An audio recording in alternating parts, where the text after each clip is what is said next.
दुनिया ऐसा क्यों है जैसा हम देख रहे हैं? आखिर वो क्या है जो ये तय कर रहा है कि ये दुनिया कैसी दिखती है? आखिर वो क्या है जो मुझे जिंदा होने का एहसास कराती है? इसका सीधा सा जवाब है कॉन्शियसनेस, यानी चेतना। लेकिन आखिर कॉन्शियसनेस क्या है?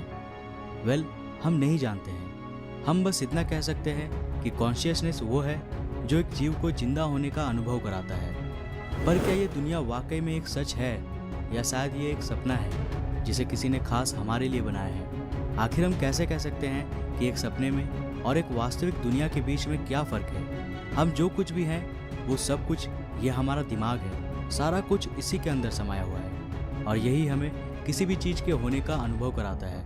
हो सकता है कि ये सारी दुनिया असल में बस एक इल्यूजन है जिसे हमारे दिमाग में इनकोड किया गया है। कैसा होगा अगर मैं कहूँ कि वास्तविक दुनिया में कोई गंध नहीं है, ना ही कोई स्वाद है, ना ही यहाँ कोई आवाज़ है और ना ही कोई रंग। अगर हम कभी अपने वास्तविक दुनिया में चले जाएं, तो शायद हम उसे कभी पहचान भी नहीं पाएंगे। पर क्या इसका कोई सबूत है कि हम एक सिमुलेशन वर्ल्ड में जी रहे हैं? आइए पता लगाते हैं। Number 1, information. कई सारे वैज्ञानिक ये मानते हैं कि रियलिटी यानी ये दुनिया असल में इंफॉर्मेशन से बनी है। इंफॉर्मेशन यानी मीनिंग, यानी कि मतलब हर एक चीज़ का, शायद एक भाषा या शायद एक कंप्यूटर कोड। अगर आप अपने कंप्यूटर या मोबाइल फ़ोन के स्क्रीन में देखोगे तो यहाँ दिखने वाली सारी चीज़ें, सारे पिक्चर्स, नंबर्स, डिजिट्स, सब कुछ असल में बाइनरी कोड्स है जो कि 0 और 1 के ग्रुप में होता है। इसे कंप्यूटर लैंग्वेज भी कहा जाता है। ये कोड्स ही ये डिसाइड करती हैं कि आपके स्क्रीन का कलर कैसा होगा और उस पर इमेज कैसा बनेगा।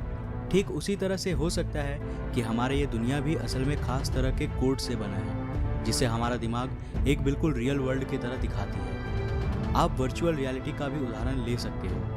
क्वांटम फिजिक्स और क्लासिकल फिजिक्स दोनों ही इस ओर संकेत करता है कि रियलिटी असल में इंफॉर्मेशन से बनी है। थियोरेटिकल फिजिसिस्ट जेम्स गेट ने बताया है कि उन्हें सुपर सिमेट्री थ्योरी के इक्वेशन में गहराई से खोज करने पर कंप्यूटर कोड्स मिले हैं। जी हाँ। So you're saying as you dig deeper, you find computer code writ in the fabric of the cosmos.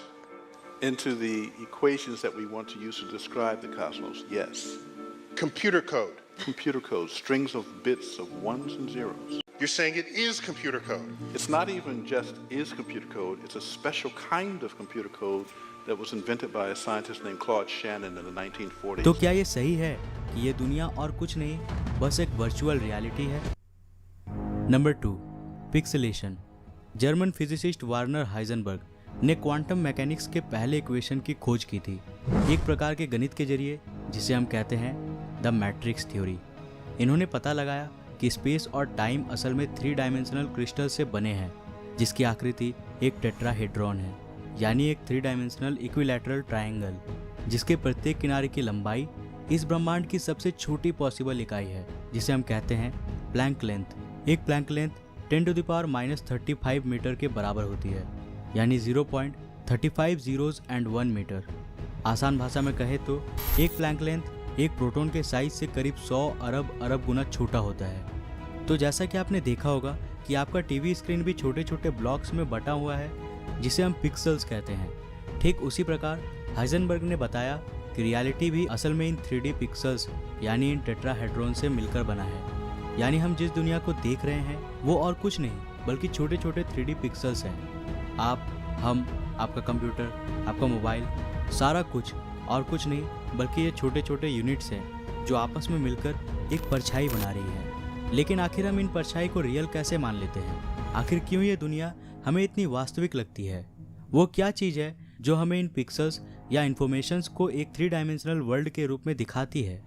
ये है कॉन्शियसनेस।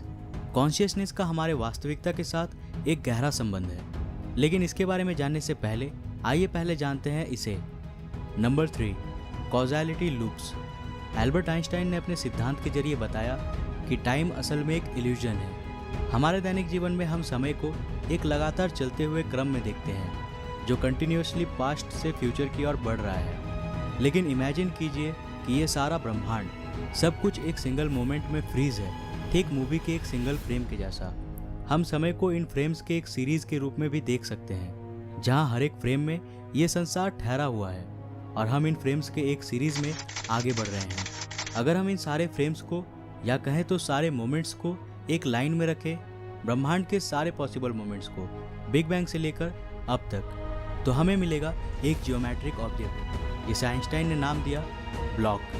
जैसा कि मैंने पहले बताया प्लैंक लेंथ के बारे में, ठीक उसी तरह टाइम का भी एक सबसे छोटा यूनिट होता है प्लैंक टाइम, और ये प्लैंक लेंथ के तुलना में और छोटा होता है।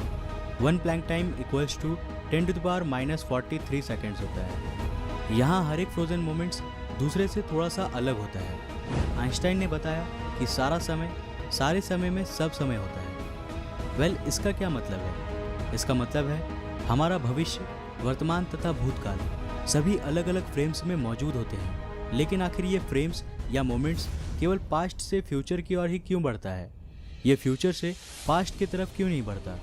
इसे कोई सही से बयान नहीं कर पाया है, लेकिन कुछ साइंटिस्ट मानते हैं कि टाइम पास्ट से फ्यूचर की ओर बढ़ता है और फिर फ्यूचर से पास्ट की ओर, और इसी तरह ये एक एंडलेस टाइम लूप यानी एक अनंत कालचक्र में चलता रहता है।